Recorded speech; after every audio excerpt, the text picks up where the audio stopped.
शिव महापुराण की कथा की शुरुआत ही 16 संस्कार से। चंचला देवी कह रही है कि मेरे पति के लिए कथा सुना। यजमान कौन बनेगा? शंकर पार्वती जी से जाकर निवेदन करा, विनती करी। शिव पार्वती यजमान बनने को तैयार हो गए। 16 दिन तक पार्वती जी भी तैयार हुई हैं और 16 दिन तक भगवान शंकर भी श्रृंगार करें। पार्वती जी ने 16 दिन तक जो श्रृंगार करा वो 16 श्रृंगार हुए हैं और भगवान शंकर ने जो 16 दिन तक श्रृंगार करा वो 16 संस्कार हुए हैं। ये कथा की शुरुआत संस्कारों से।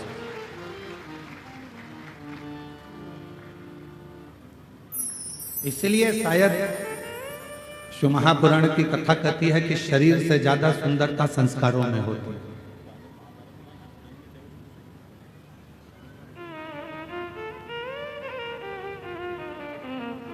बहुत ऊपर चढ़ना है, बहुत उन्नति की सीढ़ी पर चढ़ना है आपको। एकदम अकड़ कर चढ़ोगे कि झुककर चढ़ोगे?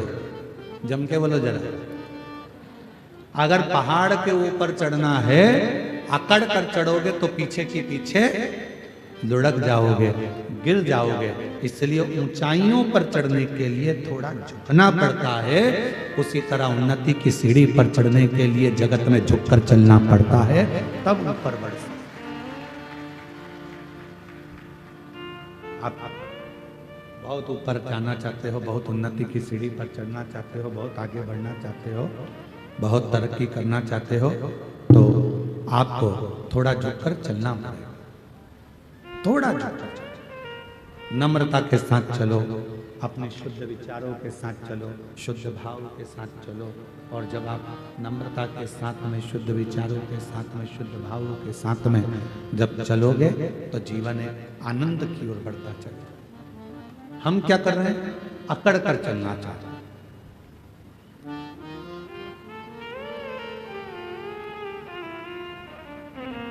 ये जितनी अकड़ की चीजें हैं ना, ये बहुत दर्द देती है। ये पांव ज्यादा अकड़ते हैं तो दर्द देते हैं, हाथ अकड़ते हैं तो दर्द देते हैं, ये पीठ अकड़ती है तो दर्द देती है, पंजा अकड़ता है तो दर्द देता है। ये जितनी अकड़ की चीजें, ये दांत ज्यादा अकड़ते हैं, खा जाऊं खा जाऊं खा जाऊं, तो ये भी तकलीफ देते हैं। संसार में जितनी अकड़ की चीजें हैं ये सब तकलीफ देने वाली हैं। और जिसने अपनी जिंदगी में नम्रता धारण कर ली वो कभी तकलीफ नहीं देती। जैसे हमारी जिह्वा नम्रता रखती है, नम्र भाव रखती है, इसलिए वो कष्ट नहीं देती है, वो कष्टता नहीं देती। उसमें नम्रता है, नम्रता का भाव है उसके अंदर, वो नम्रता के अंतर्गत रहती है, उसके अंदर नम्रता है। नम्र रहो। शरीर की सुंदरता इतनी श्रेष्ठ नहीं है जितनी संस्कारों की सुंदरता। संस्कारों की जितनी सुंदरता। आप में से कितनी माताएं बैठी हैं और कितने मेरे जीजा जी बैठे हैं, कितनी मेरी बेटियां, कितने मेरे बेटा और कितनी मेरी माताएं, कितने मेरे बुजुर्ग बैठे हैं। आपके घर के बच्चे सुबह उठकर आपको प्रणाम करते हैं। कितनी माताएं बैठी हैं? जरा हाथ तो उठाओ जरा, जिनके बच्चे सुबह उठकर प्रणाम करते हो। मम्मा प्रणाम, धोक लगाई, प्रणाम किया, नमन किया, उठते से ही हर हर महादेव बोला, जय श्री राम बोला, जय श्री कृष्णा बोला, जय मां दंतेश्वरी बोला, श्री शिवाय नमस्तुभ्यम बोला, कुछ भी बोला। पर सुबह से उठकर अपने माँ बाप को जो प्रणाम करते हैं, कितनी माएं बैठी हैं जिनके बच्चे रोज प्रणाम करते हैं? जरा हाथ उठाओ तो जरा। बहुत कम है, बहुत कम। रखो हाथ नीचे। आज से नियम बनाओ, अपने बच्चों को थोड़ा झुकाना चालू करो। जो बांस, जो बांबू गीला होता है, नम होता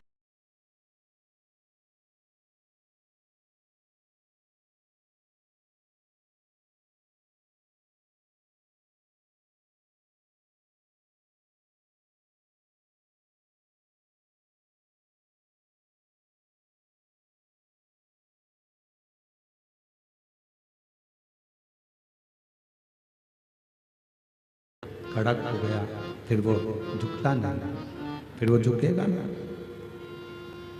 घर के बच्चों को थोड़ा झुकने की आदत डालिए।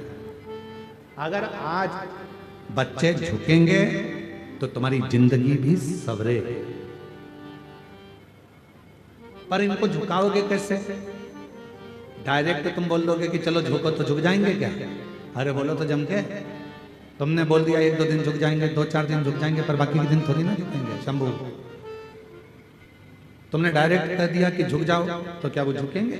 नहीं। इसके लिए क्या करना पड़ेगा? एक कथा आती है, एक माता पिता ने अपने बच्चे से कहा, सुन आज गुरुजी आएंगे, प्रणाम करना। बच्चे ने कहा, जी मम्मा मैं प्रणाम करूंगा। गुरुजी आ गए,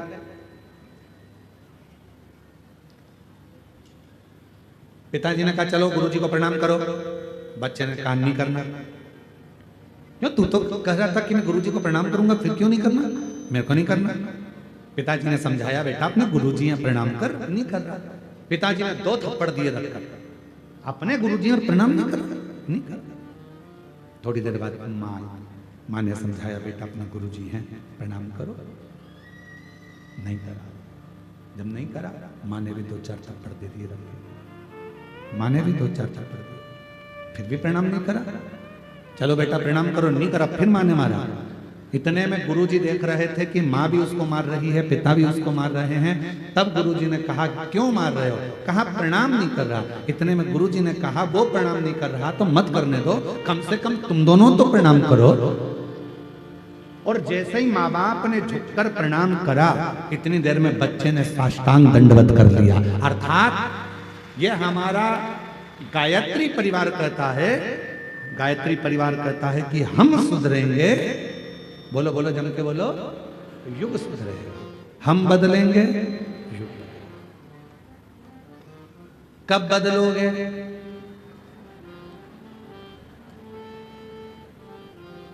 अरे बोलो तो जम के। कब से? पक्का? क्या करोगे? पहले तुम्हारे घर के बड़ों के आगे झुकना प्रारंभ करो, तो तुम्हारी औलादें तुम्हारे आगे झुकना प्रारंभ करेंगी। हम झुकेंगे तब कोई झुकेगा, हम नहीं झुकेंगे तो कोई नहीं झुकेगा। थोड़ा हमको झुकना पड़ेगा, थोड़ा हमको। आवाज नहीं आ रही, धीमा बोल रहे हैं तो आवाज बंद हो जा रही है। धीमा बोलने पर आवाज बंद हो रही है, फिर चिल्ला के बोलना पड़ेगा ना पूरी आवाज।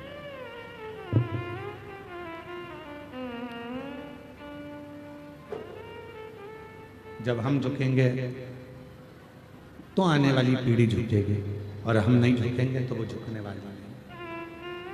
इसलिए शरीर और संस्कार दोनों ही बड़े प्रबल हैं। शरीर की सुंदरता से ज्यादा जरूरी है संस्कारों की सुंदरता। संस्कारों की सुंदरता। आप संस्कार,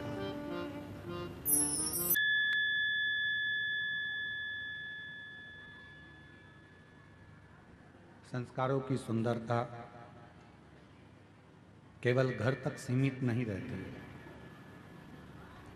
संस्कारों की सुंदरता पूरे क्षेत्र को, समाज को, अपने रिश्ते को, अपने नातों को, अपने कुटुंब को, सबको श्रेष्ठ बना देती है। सबको श्रेष्ठ।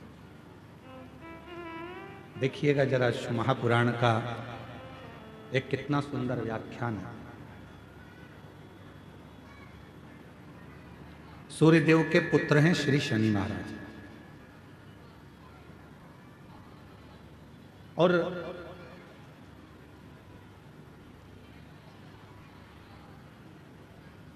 बचपन से ही शनिदेव बड़े क्रोधी रहे। बहुत क्रोध उनके अंदर रहा, बहुत। कुछ भी देखते थे गुस्सा कर देते थे, कुछ भी बोल देते थे। अब धीरे धीरे धीरे धीरे शनिदेव महाराज का स्वरूप बढ़ता चलेगा। कभी माता को अपशब्द कह देते, कभी पिता को अपशब्द कह देते, कभी भाई को अपशब्द कह देते, कभी बहन को अपशब्द कह देते। किसी न किसी रूप में वो एक दूसरे को कुछ ना कुछ बोल देते। इतनी इतनी उद्दंडता बाबा शनि महाराज जी कर देते थे, माता पिता से ऐसा ऐसा कह देते थे कि माता पिता के हृदय में भी कछोटपन उत्पन्न हो जाता था। कोई देवता शनिदेव को सम्मान नहीं देते थे, कोई भी। पंडाल की आवाज बढ़ाओ। कोई देवता शनिदेव को सम्मान नहीं दे पाते थे, और जब शनि महाराज को सम्मान नहीं मिलता था तो शनि देव और ज्यादा उत्तंड हो जाता। अब केवल शनि महाराज की कथा मत सुनो, अपने घर के बच्चों को भी देखो।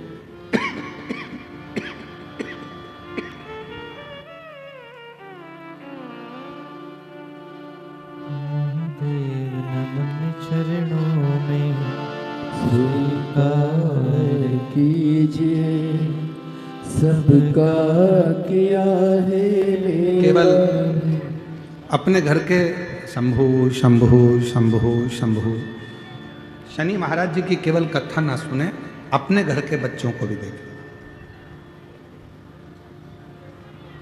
पूरे घर में कोई कोई बच्चे ऐसे भी होते हैं जो बहुत उद्दंडी होते हैं।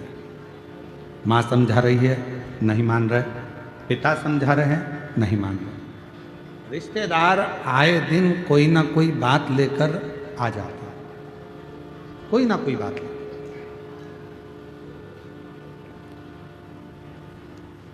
कोई ना कोई खबर लेकर रिश्तेदार आ जाते हैं। अब उस बच्चे पे एक समय ऐसा आता है, ना माँ ध्यान देती है, ना पिता ध्यान देते हैं, ना कोई रिश्तेदार ध्यान देता है। सबको मालूम है कि ये उद्दंडी है, उस पर लोग ध्यान देना बंद कर देते हैं।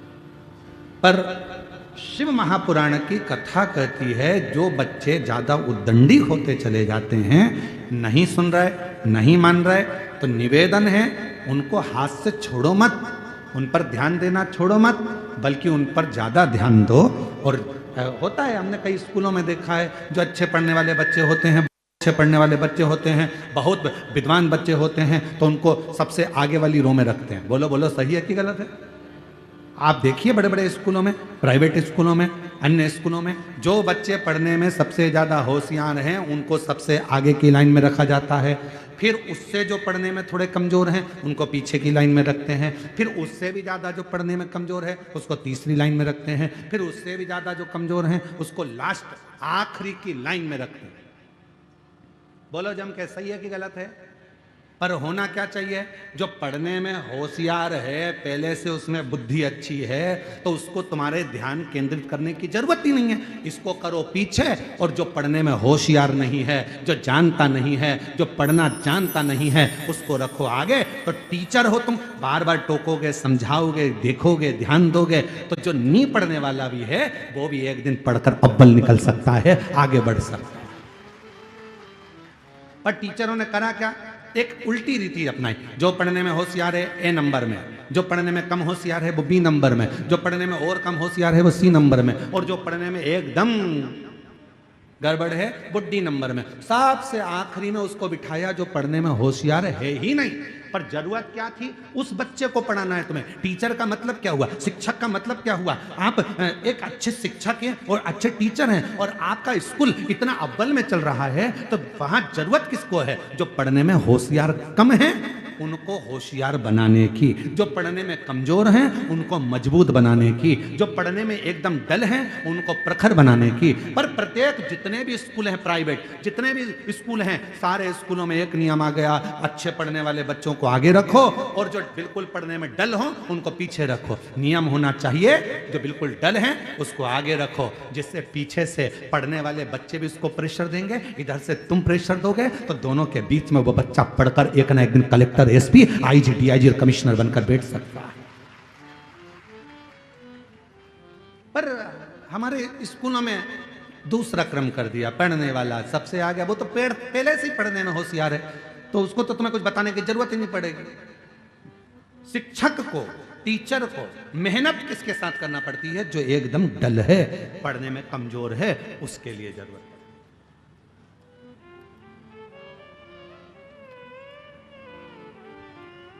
पर उल्टी रीति है। सारे अच्छे पढ़ने वाले आगे बैठ जाओ, खुश। अब जो बिल्कुल डल है, पढ़ने में कमजोर है, वो पीछे क्या करेगा? उसको तो मालूम है सर इसी को रिस्पांस दे रहा है, इसी को आगे देख रहा है, इसी को स्टूडेंट का सब करता धरता बना दिया, इसी से पूछते हैं, इसी को बताते हैं, इसी को लिखाते हैं, इसी को आगे करते हैं, तो वो बच्चा और उद्दंड होते चले जाता है। फिर वो पढ़ता भी नहीं है, ध्यान भी नहीं देता। ये शिक्षक की जरूरत है कि उस बच्चे को अव्वल कैसे बनाना है, ये शिक्षक की जरूरत है उसको श्रेष्ठ कैसे बनाना है, ये शिक्षक की जरूरत है उसको उज्जवल कैसे बनाना है, उसके भाग्य को कैसे प्रबल करना है, कैसे उज्जवल बनाना है, ये शिक्षक।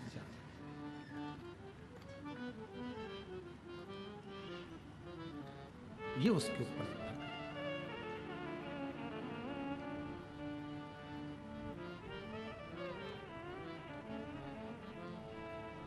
स्कूल में एडमिशन देना है,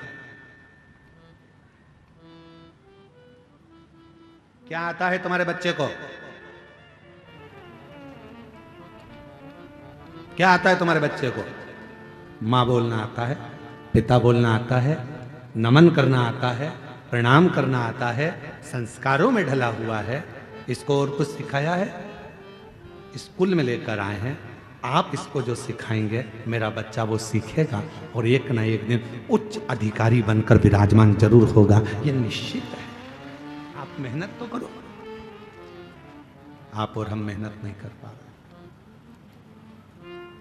आज का जमाना इतना विचित्र है कि हर व्यक्ति को सब कुछ रेडी चाहिए, एकदम बनाओ, सब रेडी।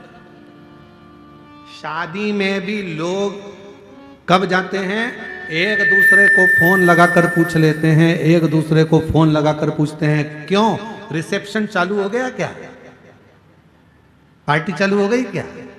अब उनको ये मतलब नहीं है कि दूल्हा आया कि नहीं आया, दुल्हन आई कि नहीं आई, वरमाला हुई कि नहीं, कौन आया कौन नहीं आया, कौन समझा कौन नहीं समझा, उसे कोई मतलब नहीं है कि कौन आ रहा है कौन नहीं आ रहा है, कौन वरमाला हो रही है कौन रिश्तेदार है, उसे कोई मतलब नहीं। उसको तो एक ही चीज, क्यों रिसेप्शन चालू हो गया क्या, भोजन चालू हो गया क्या, सब रेडी मिल जाए तो व्यक्ति वहां पहुंच जाए। माता पूजन में जाना है, नवरात्र देवी जी का पूजन है, शादी में माता पूजने के लिए जाना है, क्यों फोन लगा के पूछेंगे क्यों बाहर निकल गए क्या, माता पूजन चालू हो गई क्या, बैंड बाजे चल दिया क्या, बस एकदम रेडी होना चाहिए तो चल दिए। हर व्यक्ति को, बच्चों को क्या चाहिए, पापा तुम हमारे लिए ये दुकान डाला दो, मम्मी तुम हमारे लिए ये कर दो, बहू कहती है मम्मी तुम हमारे लिए ये कर दो, मम्मी मेरा हाथ का हार बना दो, मम्मी मेरी पाटली बना दो, पापा मेरे लिए ये कर दो।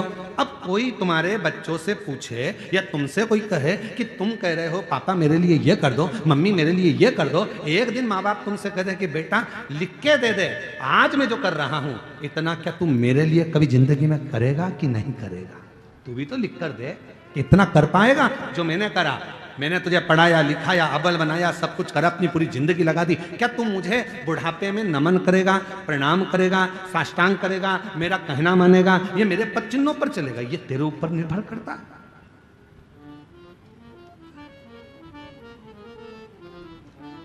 और हम वंचित हैं, वंचित।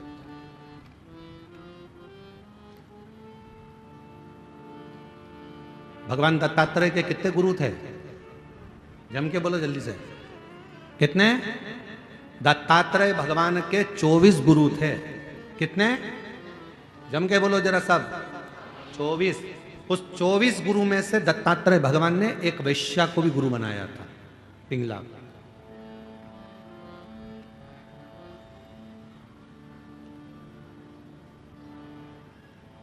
दत्तात्रेय भगवान के 24 गुरु में से एक गुरु दत्तात्रेय भगवान पिंगला वैश्या को भी बनाते। पूछा दत्तात्रेय भगवान से कि ये आपने पिंगला को गुरु क्यों बना लिया? आपके 24 गुरु में से पिंगला को गुरु आपने बनाया? हाँ, क्यों?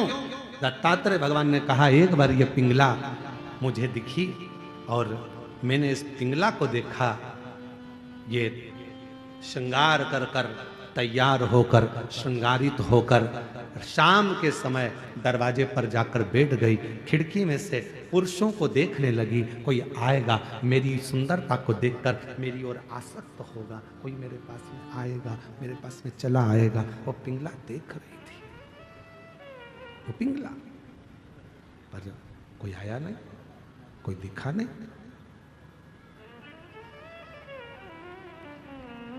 एक दिन निकल गया, दूसरा दिन आया, दूसरे दिन भी कोई नहीं पहुंचा, कोई नहीं, तीसरे दिन भी कोई नहीं पहुंचा।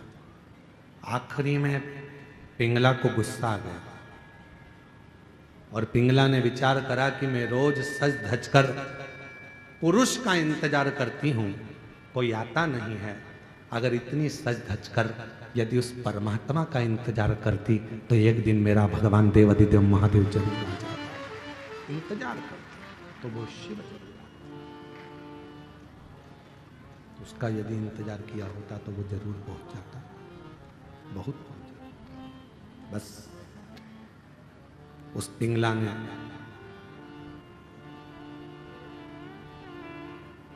वेश्यालय को छोड़ दिया, बैठ गई एक नदी के तट पर और देव अधिदेव महादेव की आराधना में डूब गई, साधना में डूब गई। अब वो पुरुष को अपनी ओर नहीं खींच रही है, अब वो पुरुष को अपनी ओर लेकर नहीं आ रही, अब वो परमात्मा को अपनी ओर लेकर आ रही। तो दत्तात्रेय भगवान ने 24 गुरु में से एक गुरु पिंगला वेश्या को बनाकर यह उपदेश दिया है, ये ज्ञान दिया है, ये बताया है कि आप जो कुछ भी श्रृंगारित हो, आप जो कुछ भी करो, घर में अगर भोजन भी बना रहे हो तो अपने पति के लिए, अपने बच्चों के लिए बना रहे हो तो ये सोचकर बनाए कि मैं अपने पति या अपने बच्चों के लिए नहीं,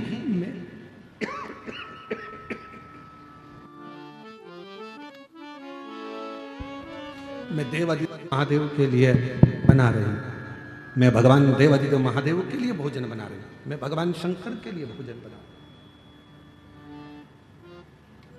भगवान शिव के लिए भोजन बना रहे हो। वस्त्र तैयार कर रहे हो, ये मानकर करो कि मैं भगवान के लिए कर रही हूं। पहनेंगे तुम्हारे पति, पहनेंगे तुम्हारे बच्चे, पर तैयार किसके लिए कर रहे हो? भगवान के लिए। भोजन किसके लिए बना रहे हो? भगवान के लिए। कपड़े किसके लिए सिला रहे हो? भगवान के लिए। और यहां तक शिव पुराण कहती है, आप अपने लिए अगर कोई साड़ी भी खरीद रहे हो तो ये सोचकर मत खरीदो कि मेरे लिए खरीद रही हूं, ये सोचो मेरे भीतर जो माँ दंतेश्वरी माता मेरे अंदर विराजमान है, मेरी माँ पार्वती बैठी है, ये साड़ी मैं उसके लिए खरीद रही हूं, मैं पहनूंगी पर माँ प्रसन्न हो जाए। ये मैं पहनूंगी पर मेरी माँ प्रसन्न होगी, मेरी माँ आनंदित होगी, ये उसके लिए खरीदी जा रही है, उसके लिए।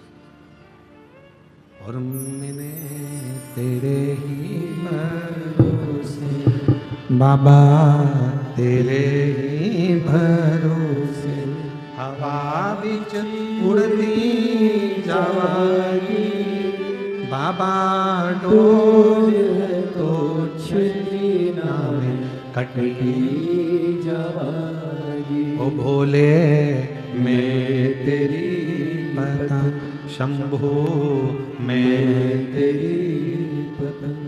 शिव तत्व कह रहा है। 24 गुरु में से दत्तात्रेय भगवान ने एक गुरु पिंगला वेश्या को भी बनाया, पिंगला वेश्या को गुरु बनाया और उससे भी ज्ञान प्राप्त किया कि ईश्वर को भजो, सत्याग करो, ईश्वर।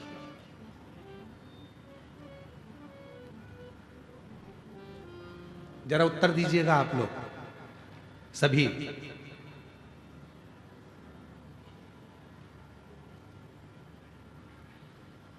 तुम्हारे घर में 50,000 रुपए हैं,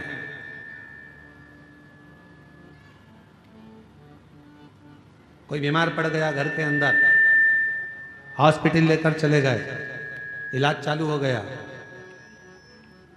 दवाइयां भी आने लगी, गोलियां भी आने लगी, हॉस्पिटल का खर्चा भी निकलने लगा, सब कुछ।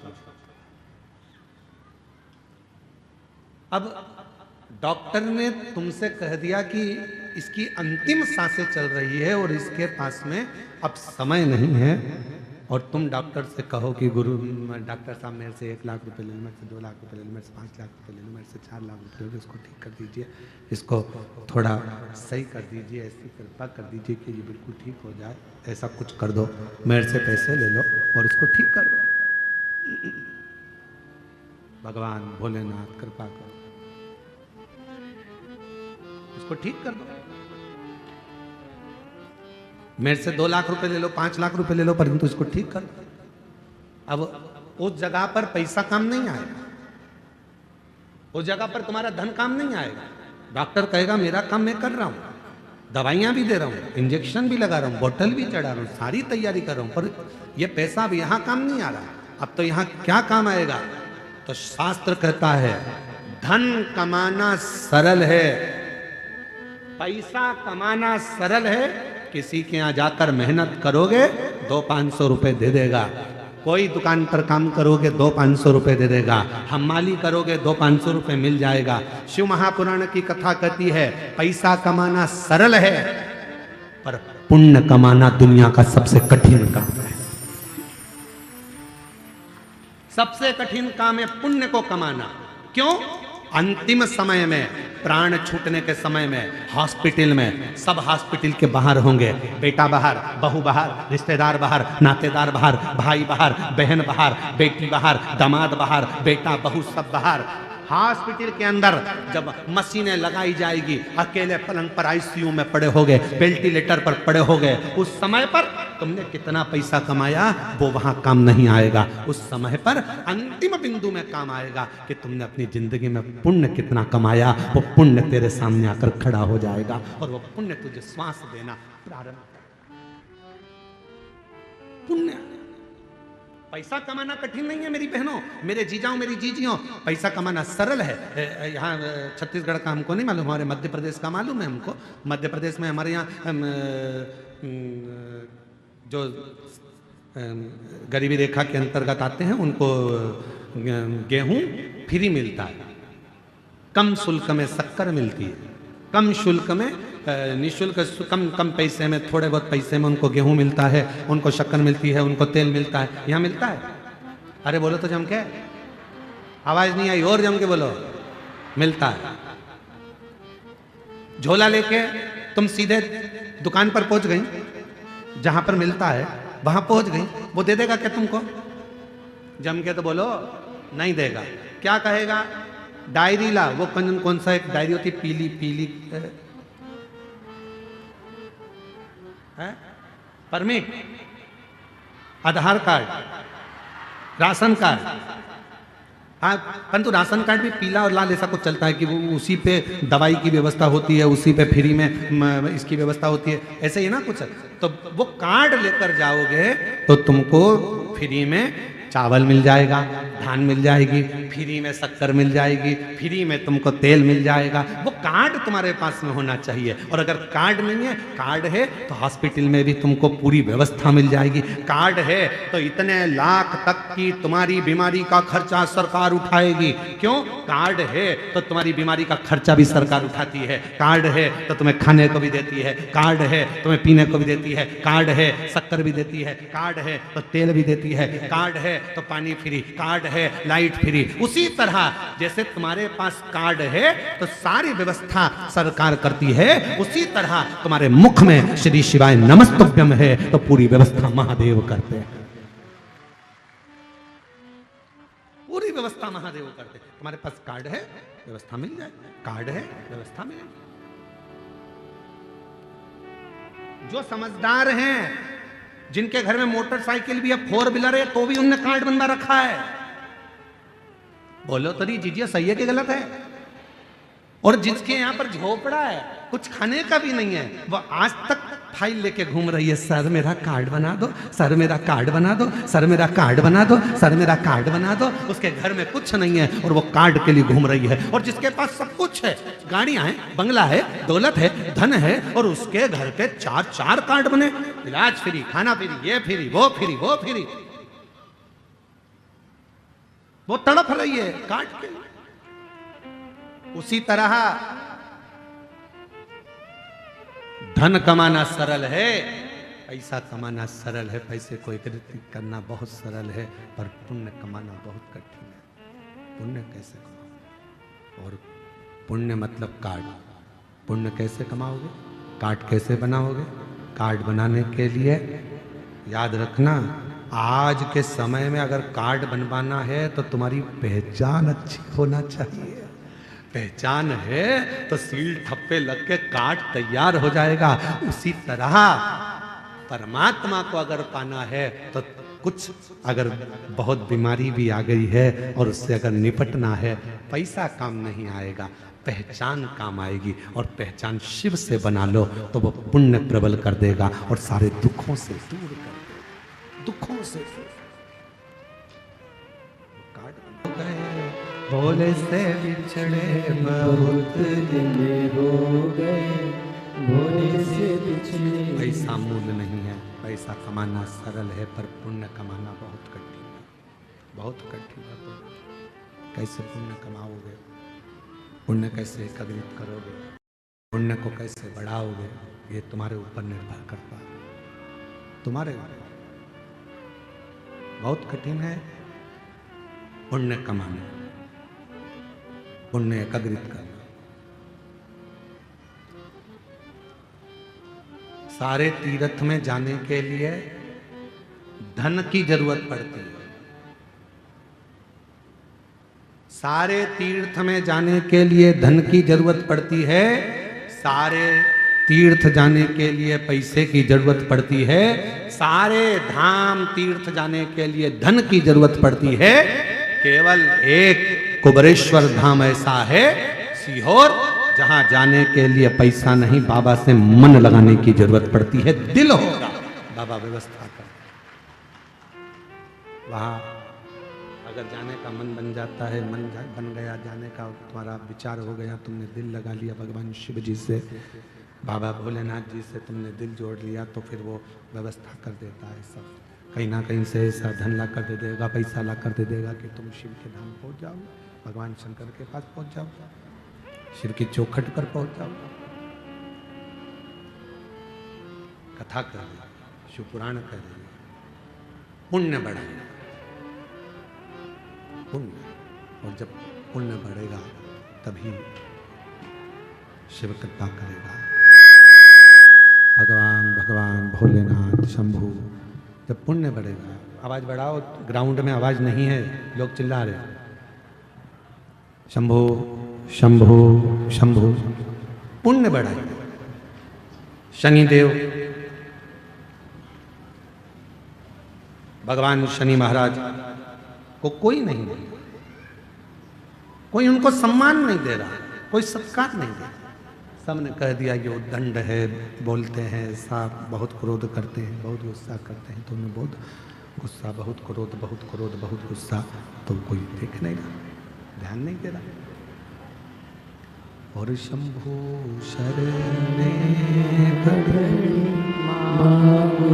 घड़ी रे घड़ी, दुख काट दया करी दर्शन आपो। शंभू शरणे पड़ी मांगो घड़ी रे घड़ी, दुख काटो दया करी दर्शन आपो। शनि महाराज उद्दंडी हो गए, और इतने उद्दंड शंकर शनि महाराज, कोई देवता उनको नहीं गिर रहा, कोई भी नहीं। तो क्या शनि महाराज को कोई पूछे ना, कोई कुछ बोले ना? इतनी उद्दंडता, इतनी उद्दंडता समझ नहीं आए। कोई नहीं पूछता, कोई नहीं बोलता।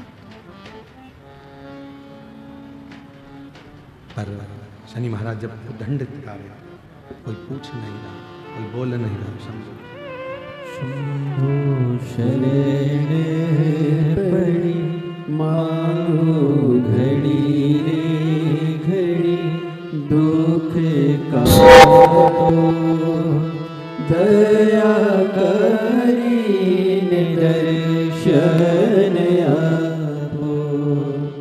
शंभू शरणे पड़ी मांगो घड़ी रे घड़ी, दुख काटो दया करी दर्शन आपो। शनि महाराज ने दंड उद्दंडता करी, इतनी उद्दंडता करी, कोई देवता उनको पूछ नहीं।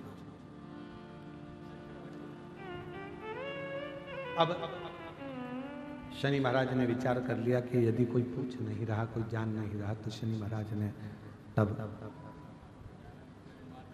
सूर्य नारायण भगवान के कहने पर, भगवान सूर्य नारायण के बोलने पर शंकर भगवान की आराधना और साधना करना प्रारंभ किया, शिव किया। और याद रखना, जिस बच्चे को लोग नकार देते हैं, जिस बच्चे को लोग पूछना बंद कर देते हैं, जिस बच्चे का लोग सम्मान नहीं करते हैं, जिस बच्चे का लोग सत्कार नहीं करते हैं, सेट हो गया, थोड़ा आवाज बढ़ा दो। जिस बच्चे को लोग सम्मान नहीं देते, सत्कार नहीं देते, आदर नहीं करते, सम्मान नहीं देते, एक दिन तुम्हारे घर का इतिहास वही बच्चा रच कर बताता है। वही बच्चा, एक दिन तुम्हारे घर का पूरा इतिहास वही बच्चा रच कर बताता है। बस ठीक है, थोड़ा प्रेशर बढ़ा दो, बस हल्का सा। वही बच्चा तुम्हारे घर का इतिहास रचा, वही बच्चा। अपनी बहनों में भी देखो, जिस बहन को लोग अच्छा नहीं मानते, ये कोई काम की नहीं है, इसको कुछ नहीं आता, ये ऐसी है, जिसको पूरे घर के लोगों ने नकारा, उसका ससुराल इतना जोरदार मिलता है कि लोग भी देखते रह जाते हैं, बहन का ससुराल इतना, वो तो ऐसी है, दिखने में भी अच्छी नहीं लगती है, और रंग भी सांवरा है, और ना उसको ये आता है ना वो आता है। मैं तो इतनी पढ़ी लिखी, मैं इतनी एजुकेटेड, और मालूम पड़े तेरे को मिल गया जो मिलना था भैरू महाराज, और उसको क्यों? क्योंकि वो उसको सबने नकारा, उसको किसी ने नहीं सुना, उसको किसी ने आदर नहीं दिया, सम्मान नहीं दिया, पर उसको उसके अंदर निष्कपट भाव था, वो ईर्ष्या नहीं रखती थी, उसके अंदर कोई ईर्ष्या का काम नहीं था, तो वो भगवान के भजन में और भगवान की भक्ति में डूबी रहती थी, और उसको कोई मतलब नहीं था। और वही हुआ, आखिरी में उसको परमात्मा ने साथ दे दिया, आखिरी में भगवान ने उसको साथ दे दिया, आखिरी में परमात्मा उसका साथ दे दिया।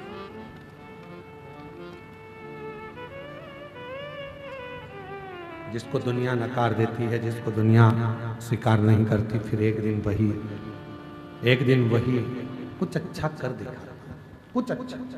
शनि महाराज के पिताजी ने, सूर्य भगवान ने कह दिया, शनि तुम एक काम करो कि तुम्हें कोई नहीं पूछता तो तुम भगवान शिव की आराधना करो, और मेरी बेटाओं, मेरी जीजियों, मेरे जीजाओं, मेरे भाई, मेरे माता पिता, बुजुर्गों के चरणों को नमन कर कर कहता हूँ, जब पूरे घर के लोग आपको नकार दें, मेरे बुजुर्ग माँ बाप से भी निवेदन है, तुम्हारे घर के बच्चे, तुम्हारी बहुएं भी अगर तुमको ना पूछें, उनसे भिड़ने की, लड़ने की जरूरत नहीं है। आप एक काम करो, चुपचाप रहकर शंकर जी का श्री शिवाय नमस्तुभ्यम भजना प्रारंभ करो। एक दिन मेरा भोला बाबा ऐसा समय लाएगा कि जो तुमको नकार रहे हैं, एक दिन तुम्हारे चरणों में बैठकर तुमसे ज्ञान प्राप्त करेगा। आप उसको भजो, आप उसका स्मरण करो, आप उसकी भक्ति करो। बोल बम का नारा है, प्रेशर बढ़ाओ, प्रेशर, बस, बाकी साउंड सिस्टम ठीक है, प्रेशर बढ़ा दो, बाहर का भी अंदर का, बाकी के आप उस पर बस छोड़ दो, उस परमात्मा पर सर्वस्व छोड़ दो, वो संभाल।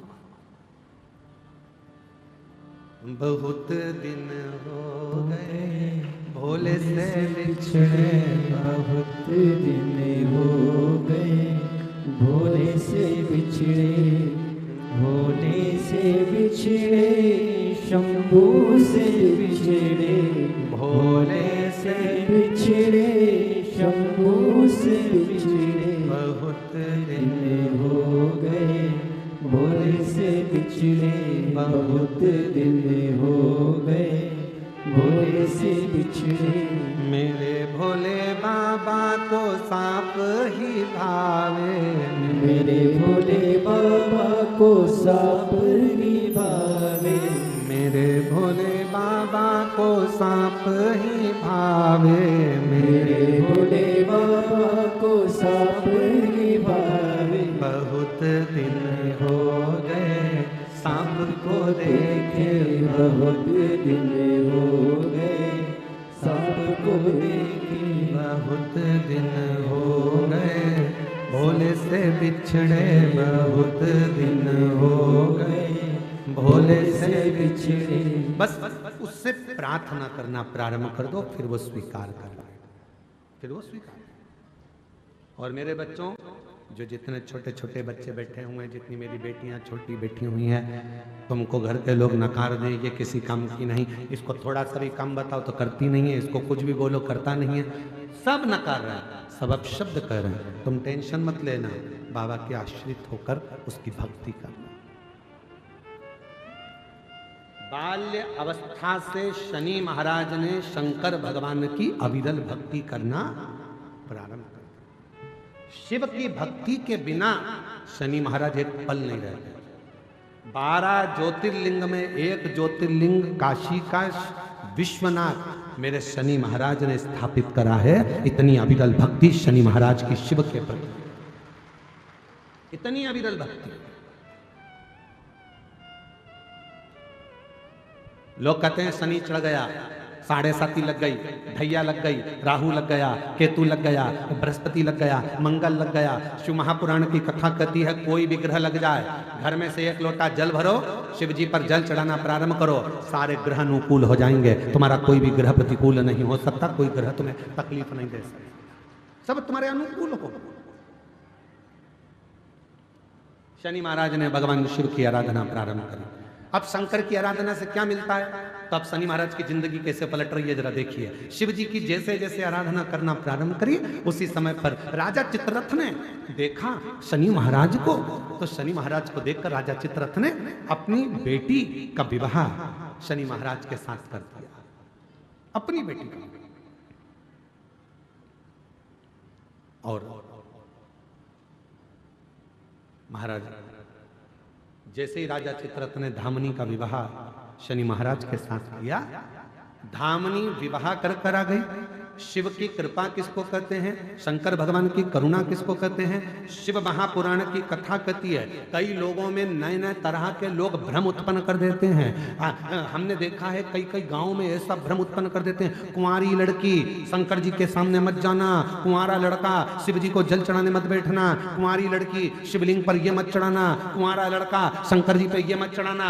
शिव महापुराण की कथा कहती है कुबेर जी महाराज कुंवारे थे, जिन्होंने आराधना करी तो कुबेर का सिंहासन मिल गया। ध्यान रखना, लंकापति रावण जब मंदोदरी से शादी नहीं करे, कुंवारे थे, शिव की आराधना करी तो सोने की लंका मिल गई। जरा विचार करना, कुंवारी अवस्था में जो कन्या, जो वर, जो स्त्री, जो पुरुष बाल्य अवस्था से ही, कुंवारी अवस्था से ही शंकर के शिवलिंग की आराधना करते हैं, शंकर के शिवलिंग पे जल चढ़ाते हैं, पूजन करते हैं, उनकी जिंदगी में कभी उनको डूबना नहीं पड़ता, कभी वो परेशान नहीं रहते। विवाह होने के बाद भी सुख की जिंदगी जीते, दुख की जिंदगी नहीं। अरे बचपन में पोलियो की दवाई पी लो तो जवानी और बड़ा अधेड़ी और बुढ़ापा अच्छा निकलता है। और पोलियो वाले भी रोज चिल्ला चिल्ला कर कहते हैं, बोलो बोलते कि नहीं बोलते, जन्म लिए बच्चे से लेकर 5 वर्ष तक के बच्चे को पोलियो की दवाई निःशुल्क पिलाई जाएगी। पोलियो की दवाई पियो वरना हाथ पैर से विकलांग हो जाओगे। बोलो बोलते कि नहीं बोलते? अरे जम के तो बोलो, बोलते हैं ना, क्या बोलते हैं?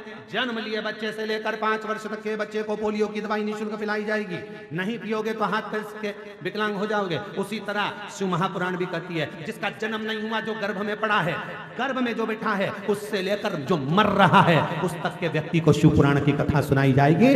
पोलियो की दवाई नहीं पियोगे तो हाथ पैर से विकलांग हो जाओगे, शिव पुराण नहीं सुनोगे तो अपने सनातन धर्म से विकलांग हो जाओगे, सनातन धर्म तक नहीं पहुंच पाओगे, उसको समझ नहीं पाओगे, अपने संस्कारों को नहीं जान पाओगे, अपने सनातन भाव को नहीं समझ पाओगे, और अन्यथा एक दिन टूट कर गिर जाओगे, कहीं अन्य धर्मों में पहुंच जाओगे।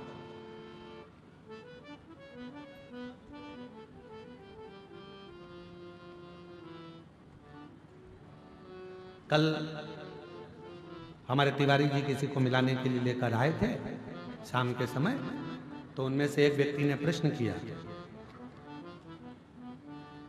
दंतेवाड़ा है, प्रश्न भी जरा जोरदार है। तो उन्होंने प्रश्न किया क्यों?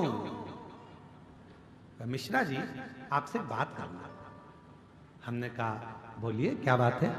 कहा महाराज जी पूछना ये है, जब इतने सारे शिवालय हैं, देवालय हैं, मंदिर हैं, पूजन के स्थल हैं, तो फिर शिव पुराण की जरूरत क्या है? हमने कहा बहुत जोरदार बोले, बहुत जोरदार। जब इतने सारे मंदिर हैं, इतने सारे शिवालय, इतने सारे देवालय, गांव गांव में मंदिर बने, तो फिर शिव पुराण की जरूरत क्या है?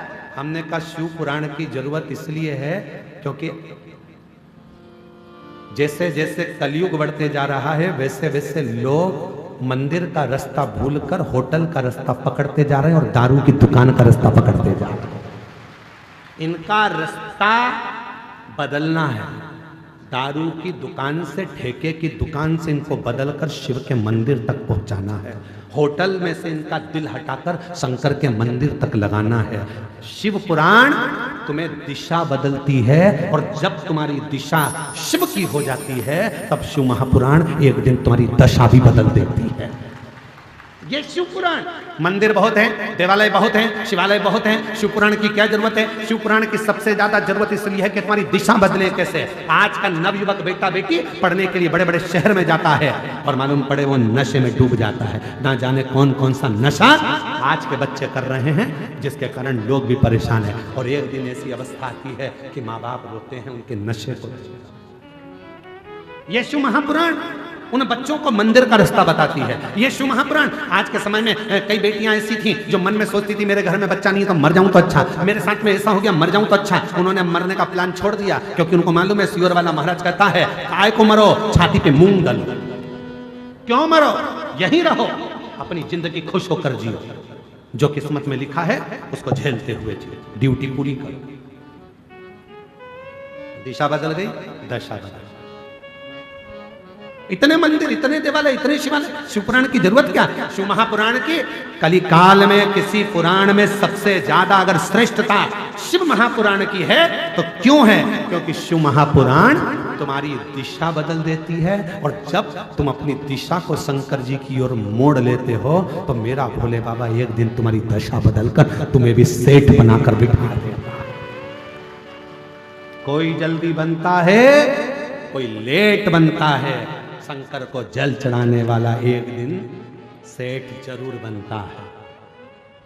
शिव को जल चढ़ाने वाला एक दिन सेठ बनेगा। क्यों? क्योंकि उसकी दिशा बदली है। दिशा बदली है तो दशा तो शंकर को बदलना ही पड़ेगी।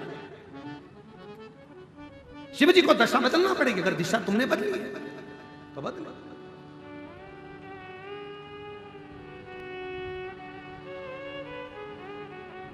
एक पत्र है, अच्छा है, देखिए।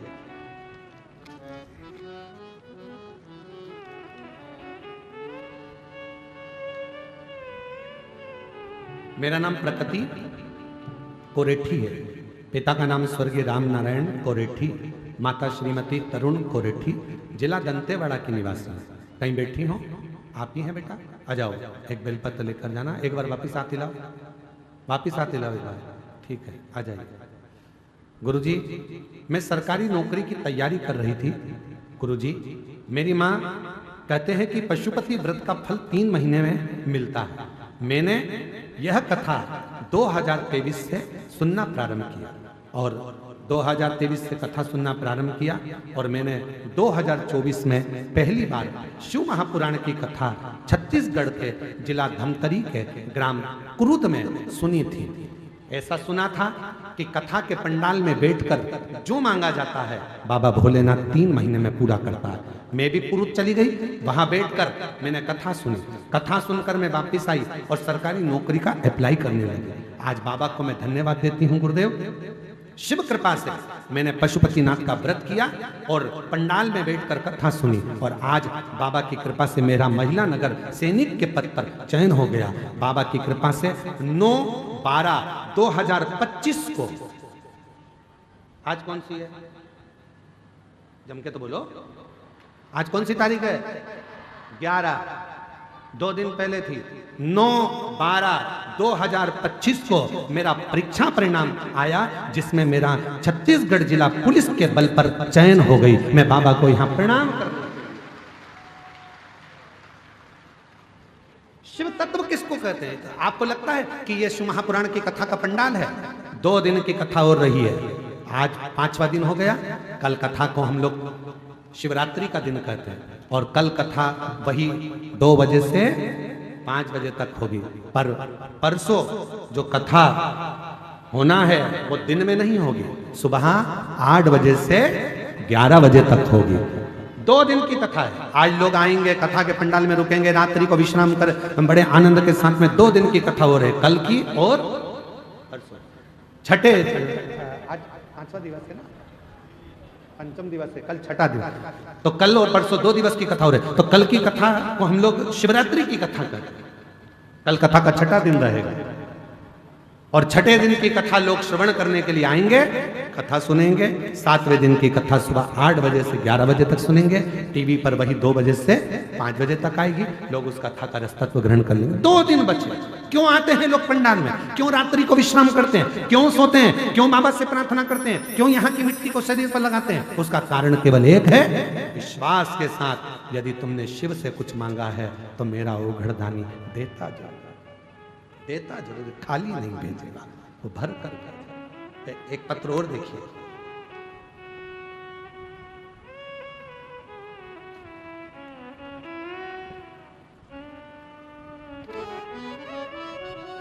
मेरा नाम अनीता शर्मा है, मैं दंतेवाड़ा की रहने वाली हूँ गुरुदेव। कहीं बैठी हो अनीता शर्मा जी दंतेवाड़ा से? हाथ हिला दो एक बार, वापस आ जाइएगा, एक बेलपत्र लेकर जाइए।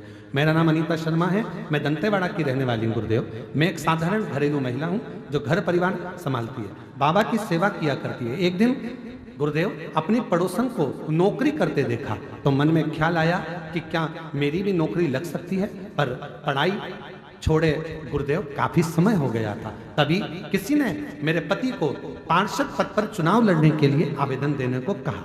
हमने आवेदन जमा किया और प्रचार करने लगे। मन बहुत घबरा रहा था।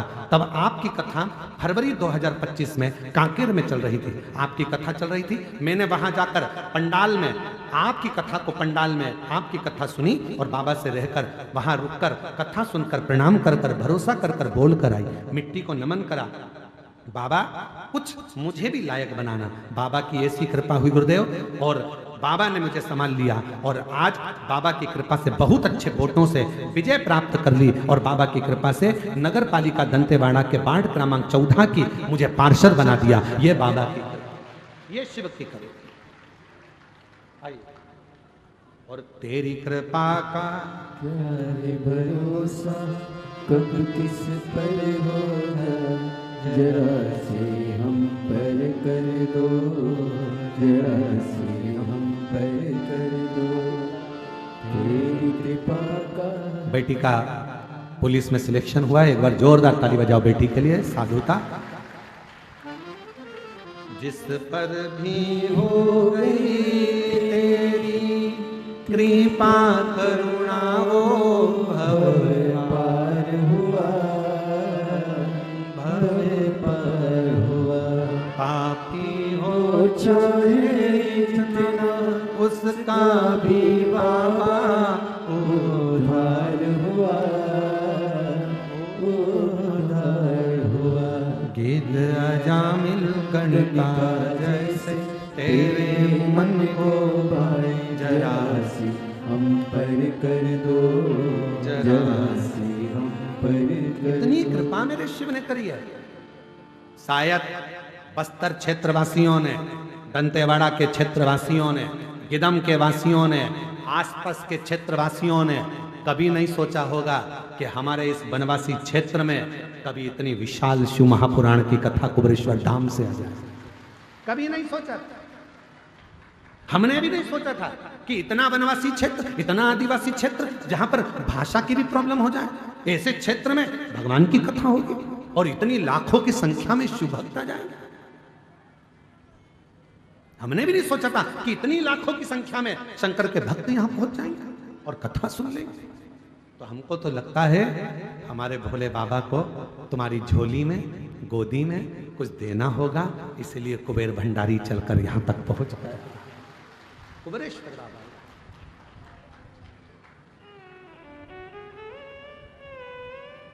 शिव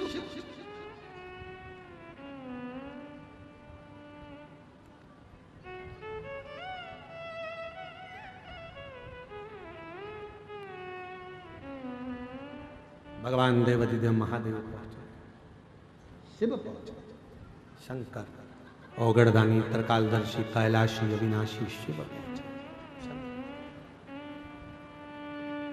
मेरी जीजियों, मेरे जीजाओं, सबसे ज्यादा किस्मत वाले तो तिवारी परिवार तो है।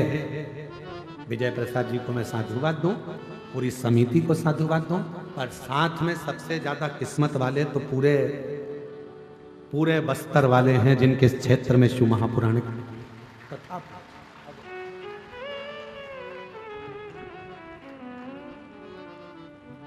जो जैसी भावना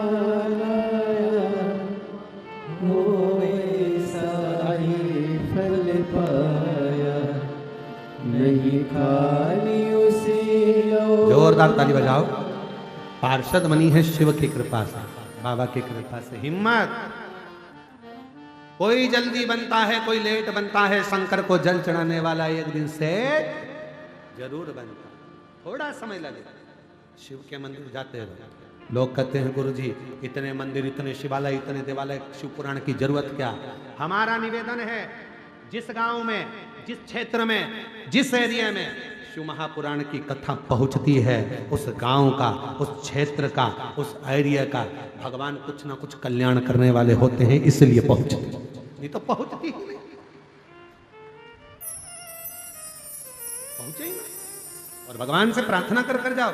आप लोग जिस जिस गांव से आए हो, जिस जिस नगर से आए हो, जिस जिस शहर से आए हो, प्रार्थना कर जाना, बाबा हमको इस लायक बनाना कि हम भी अपने गांव के लोगों के साथ में मिलकर 8-10 लोग मिल जाएंगे और हमारे शहर में, हमारे नगर में भी हम शिव महापुराण की कथा करवाएंगे। ऐसी कृपा हमारे ऊपर करो, इस लायक बनाना। पैसा कमाना सरल है, पर पुण्य कमाना कठिन है।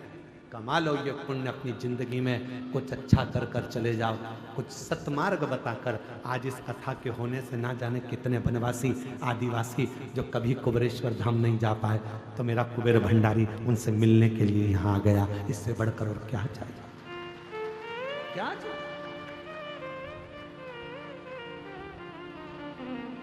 विजय प्रसाद जी बहुत बहुत साधुवाद है आपकी। इतनी, जब आप हमसे मिलने के लिए आए थे तो आपकी अवस्था देखकर लगा था कि आप कथा कैसे कराएंगे। साधुता देता हूं, आपने न जाने कितने लोगों को प्रेरणा दे दी। एक बार आओ मेरे पास में, इधर आओ, उठ के आओ इधर, आओ इधर, हाँ धीरे से उठो, हाँ इधर।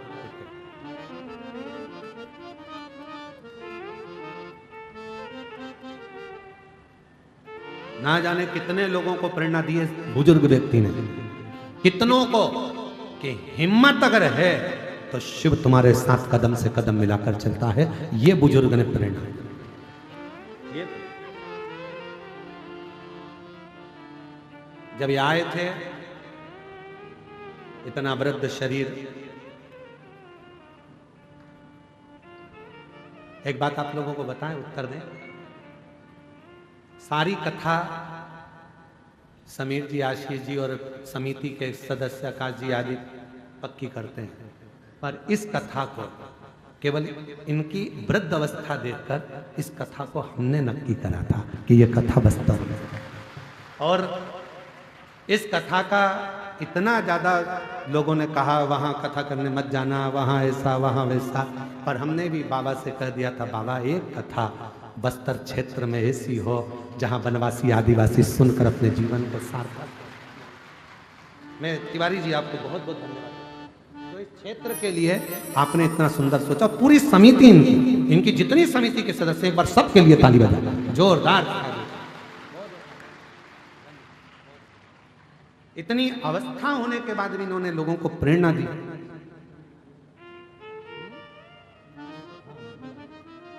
इतनी वृद्ध अवस्था होने के बाद भी आए थे कथा लेने। बहुत बहुत बहुत। और पिता के मन में भाव आया, और बेटे और बहुओं ने भी आगे रहकर, मैं इनके पुत्र और पुत्र वधुओं को भी धन्यवाद देता हूँ। ऐसी बहु धन्य है जिन्होंने अपना मायका और ससुराल दोनों को कृतार्थ कर दिया। कह दिया पापा का मन है कथा करवाओ। ऐसे बेटे भी धन्य है जिन्होंने तुरंत कह दिया पापा कथा करवा, खूब आराम से आनंद में। धन्यता है। पैसा कमाना सरल है, पर पुण्य कमाना कठिन, बहुत कठिन। कैसे कमाओ उस पुण्य कमाना। इसलिए बाबा देव अधिदेव महादेव की कथा कहती है। कल कथा में कहा था वक्त और व्यक्ति दोनों को हल्का मत समझो, न वक्त को न व्यक्ति।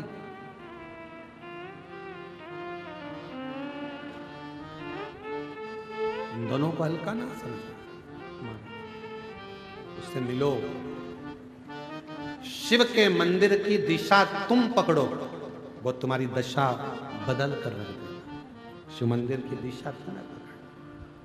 और भोले बाबा से मिलना बड़ा जरूरी, शंभू बाबा से मिलना बड़ा जरूरी।